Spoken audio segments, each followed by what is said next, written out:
प्रारंभ करते हैं फिरोज तुगलक के बारे में, उसके अंतिम दिन और मृत्यु के बारे में तथा उसके चरित्र और मूल्यांकन, समीक्षा जो कहें, इसके बारे में चालू करते हैं। इसके आखिरी भाग में आते हैं। अभी तक इसके बारे में लगभग सारी चीज़ें हमने देख ली। प्रारंभिक जीवन से लेकर, शासन नीति से लेकर के, राजस्व नीति के लेकर के, सार्वजनिक कार्यों को लेकर के और विभिन्न विभागों को देख लिया। अंतिम दिन और मृत्यु की चर्चा करते हैं। इसके अंतिम दिन बहुत ही दुख और कष्टों में बीते। इसने अपने पुत्र फतेह खां, जिसको कि इसने उत्तराधिकारी चुना था, 1374 ईस्वी में उसकी मृत्यु हो जाती है। स्वाभाविक है, उत्तराधिकारी नहीं रहने पर सुल्तान को भीषण आघात पहुंचा। वैसे भी बहुत बूढ़ा हो चुका था। उसके निर्णय बुद्धि अब कमजोर होने लगी थी। दूसरा पुत्र जफर खां उत्तराधिकारी बनाया गया, लेकिन उसकी भी मृत्यु हो गई। तीसरे पुत्र को उत्तराधिकारी बनाया, मोहम्मद खां को,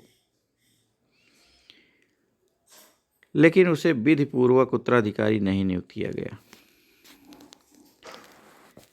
खाने जहां मकबूल की कुछ समय पहले मृत्यु हो गई, जो मैंने चर्चा किया था। प्रधानमंत्री खाने जहां मकबूल, तेलंगाना का ब्राह्मण, परिवर्तित कर लिया था धर्म, और सबसे बड़ा काम वही करता था। प्रधानमंत्री खाने जहां मकबूल, नाम केवल था फिरोज तुगलक का, काम उसका था। अब जो स्थिति आई कि धीरे धीरे दरबार में षड्यंत्र बढ़ने लगे। अमीरों से मिलकर के लोग षड्यंत्र करने लगे, और इससे धोखे में आकर सुल्तान ने खाने जहां को, युवराज के समर्थकों को दंड देने की आज्ञा दे दी। परिणाम यह हुआ कि जफर खां को गिरफ्तार करके बंदी बना के रख दिया गया। शाहजादा मोहम्मद स्त्री वेश बना करके किसी तरह सुल्तान के महल में घुस गया और पिता के चरणों में, पिता यानी फिरोज शाह के चरण में गिर करके कहा कि खाने जहां विश्वासघाती है, राज परिवार का नाश करके स्वयं अपने लिए सिंहासन का मार्ग प्रशस्त करना चाहता है।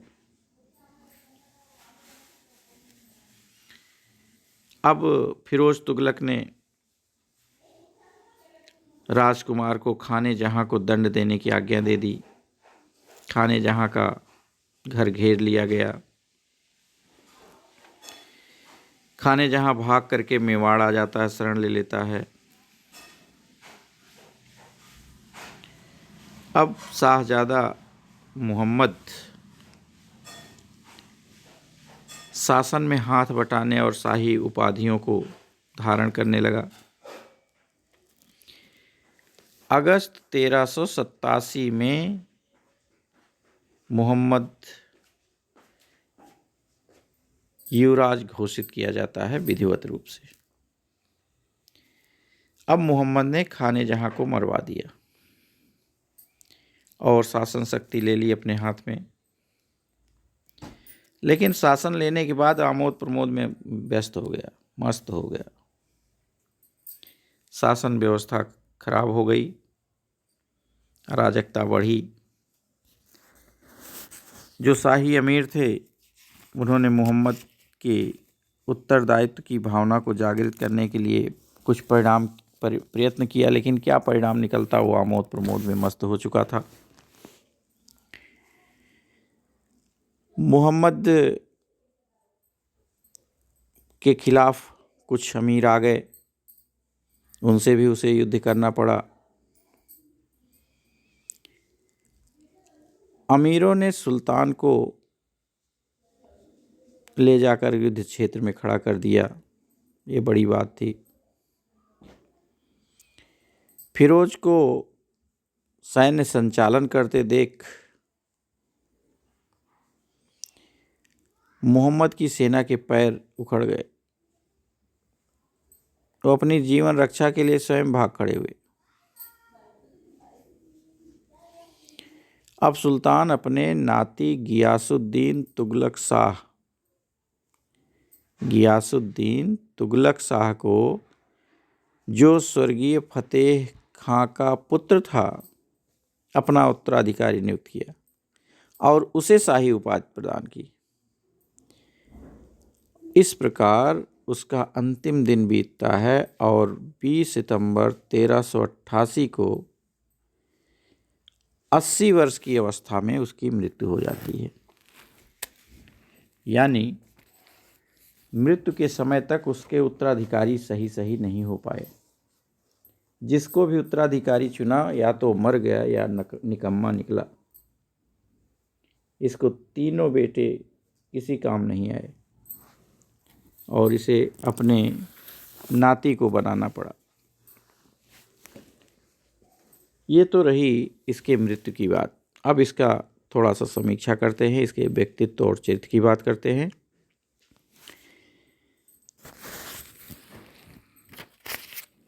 फिरोज शाह तुगलक की प्रशंसा करने वाले बरनी और शम्से सिराज अफीफ हैं। वो कहते हैं कि सबसे अधिक न्यायप्रिय, दयाल, उदार शासक था।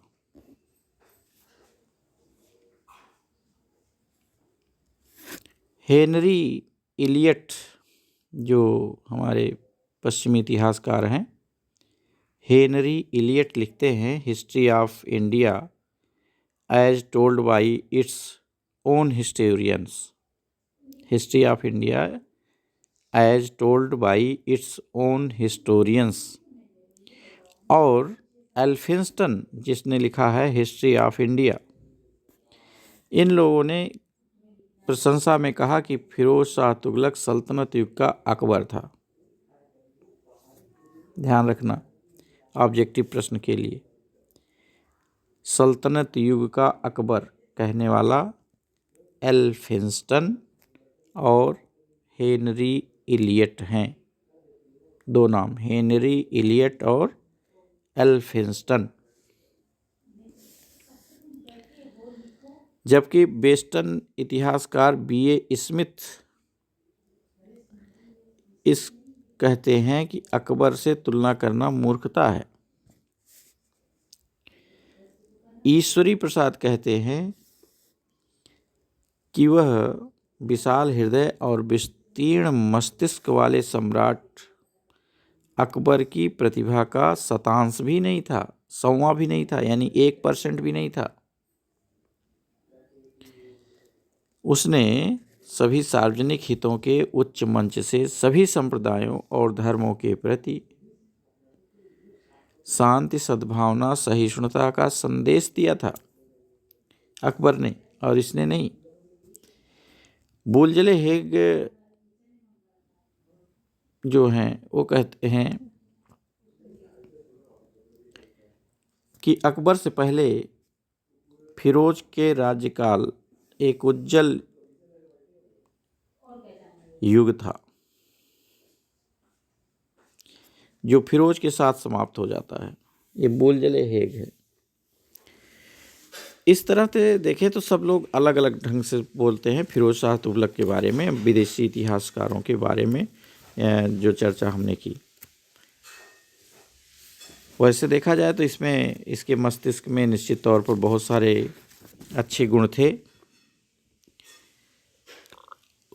यह ईमानदार, सच्चा और अपनी प्रजा का हितैषी था, इसमें संदेह नहीं। समृद्धि के लिए बहुत सारा प्रयास किया। राजस्व के लिए प्रयास किया, कृषि में उन्नति हुई, जनता को आराम सुख मिला। व्यापार उन्नत करने के लिए उस युग में जो प्रयास करना चाहता था किया, परिणाम स्वरूप वस्तुओं के मूल्य सस्ते हुए। राम प्रसाद त्रिपाठी लिखते हैं कि जनता किसी शासक के विषय में उस भौतिक समृद्धि के आधार पर निर्णय देती है जिसे वह देख सकती है, अनुभव कर सकती है। इसलिए यह आश्चर्य की बात नहीं कि तत्कालीन और आधुनिक इतिहासकारों ने फिरोज के संबंध में जो निर्णय दिया है वो सही है।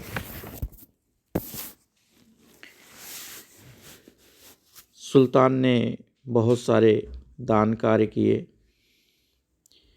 रोजगार दफ्तर बनाना पहला कार्य, नया कार्य। दान विभाग इसका नया कार्य। पाठशाला विद्यालय बनाना इसका नया कार्य।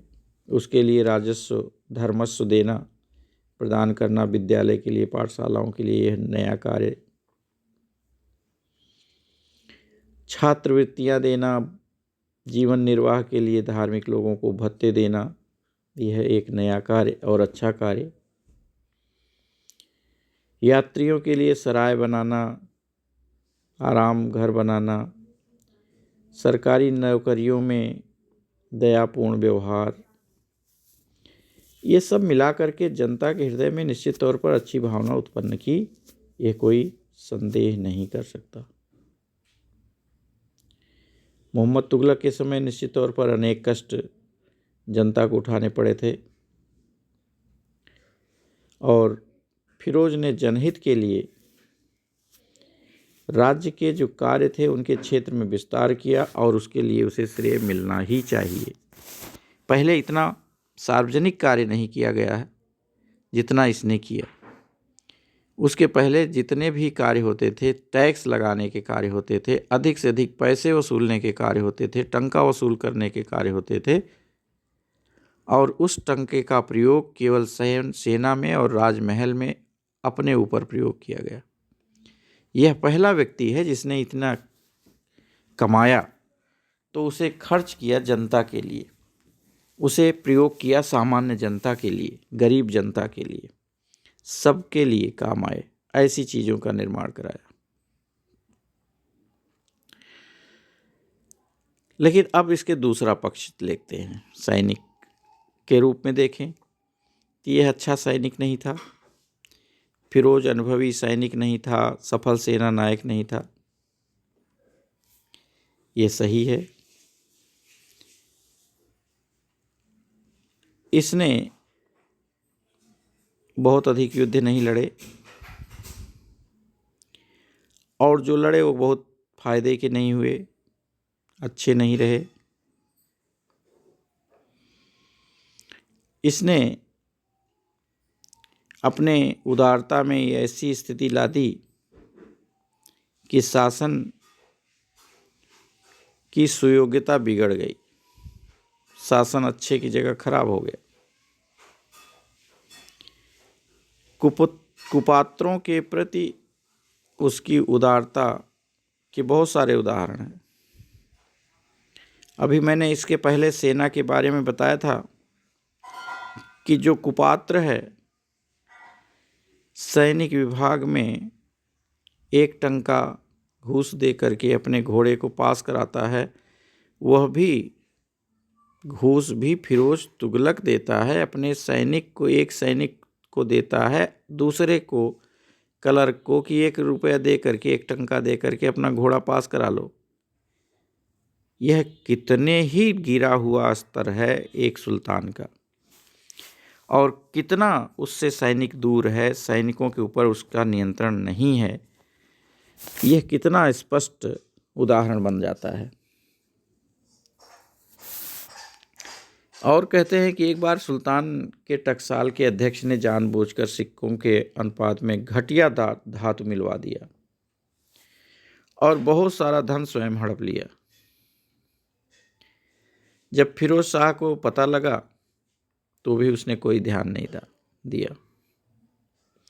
सुल्तान जानता था कि सैनिकों को वेतन के बदले राजस्व के भाग के संबंध में जो पट्टे दिए जाते हैं उन्हें उनके असली मूल्य के आधे दाम पर बेचा जाता है। जो मैंने अभी चर्चा सेना के बारे में किया कि पहले जो पट्टे दिए गए उसको आधे में वो दिल्ली के लोग अमीर खरीद लेते थे और फिर उसको खरीद करके छोटे सैनिकों को फिर बेच देते थे अधिक पैसे में। फिर भी इस कुप्रथा को रोकने का उपाय उसने नहीं किया। इसके बहुत सारे उदाहरण इस तरह से हैं जिससे बहुत अधिक नुकसान हुआ। तीसरा हम कह सकते हैं सेना को उसने सामंती आधार पर संगठित किया, उसमें अनुशासन था ही नहीं। वे अमीरों के प्रति अपने उदार रहते थे, अपने अमीरों के प्रति ही सैनिक निष्ठावान होते थे। चौथा उसकी कमी थी गुलामों के प्रति शौक। 1,80,000। धीरे धीरे वे हस्तक्षेप भी करने लगे उसके ही शासन व्यवस्था में। ईमानदार लोगों को परेशानी हो गई, चाटुकारिता बढ़ गई। पांचवा उसकी जो खराब नीति थी वो धार्मिक नीति थी, जो बहुसंख्यक हिंदू जनता थी उनके खिलाफ थी, अन्यायपूर्ण थी, हानिकारक थी, विचारहीन थी। यह सल्तनत का पहला व्यक्ति था जो राज्य के धर्मावलंबियों को मुसलमान बनाने का साधन बना दिया। हिंदुओं के मुसलमान बनाने के लिए उपाय तरह तरह के किए। जो अपनी आत्मकथा में उसने खुद लिखा है कि मैंने अपने काफिर प्रजा को पैगंबर का धर्म अंगीकार करने के लिए प्रोत्साहित किया और घोषणा की कि प्रत्येक व्यक्ति को जो अपने धर्म छोड़कर मुसलमान हो जाएगा जजिया से मुक्त कर दिया जाएगा। यह सूचना साधारण लोगों के कानों तक पहुंची और बड़ी संख्या में हिंदू उपस्थित हुए और उन्हें इस्लाम का सम्मान प्रदान किया गया। इस तरह की बातें लिखता है। इस प्रकार की नीति से जनता की सहानुभूति खो देना स्वाभाविक है, क्योंकि धर्म एक ऐसी चीज है जो अंदर से आदमी को प्रेरित करती है, और अगर आदमी अपने धर्म के खिलाफ जाता है, धर्म के विपरीत दूसरे धर्म को किसी लालच या दबाव में स्वीकार करता है, तो भौतिक सुख प्राप्त कर सकता है, अंतरात्मा उसकी कष्टदायी रहती, कष्ट देती रहती है। और यह कष्ट जरूर जनता को रहा होगा कि आज हमारे पास जजिया देने के लिए पैसे नहीं है, इसलिए हमें धर्म बदलना है। हम जिनको भगवान मानते थे उन मूर्तियों को हटाना है। हम जिनको ईश्वर मानते थे, भक्ति करते थे, आज हम उनके खिलाफ जा रहे हैं। निश्चित तौर पर कष्ट हुआ होगा, ये आंतरिक मामला होता है। सुल्तान ने उलेमा को भी पहले की तरह प्रभुत्व के आसन पर बैठा दिया। उनके नीति निर्धारण में हस्तक्षेप बढ़ गए। कट्टर सुन्नियों के संकीर्ण धर्मांधतापूर्ण विचारों को स्वीकार करने और स्वीकार करके उनकी सद्भावना प्राप्त कर ली, किंतु अंत में यह राज्य की जड़ों को खोखला कर दिया। Doctor RP. त्रिपाठी ठीक ही लिखते हैं, विधाता की कुटिल गति इतिहास के इस दुर्भाग्यपूर्ण तथ्य में प्रकट हुई कि जिन गुणों ने फिरोज को लोकप्रिय बनाया वे ही दिल्ली सल्तनत की दुर्बलता के लिए जिम्मेदार सिद्ध हुए। वास्तव में फिरोज की जितनी भी प्रशंसा की गई वह सब खाने जहां मकबूल को जाता है। जो तेलंगाना का ब्राह्मण था वहीं अपने राजा के यहाँ नौकर था। जब फिरोज तुगलक ने उस राज्य को दिल्ली में तेलंगाना को मिला लिया तो दिल्ली आने के बाद यह ब्राह्मण से मुसलमान बन गया।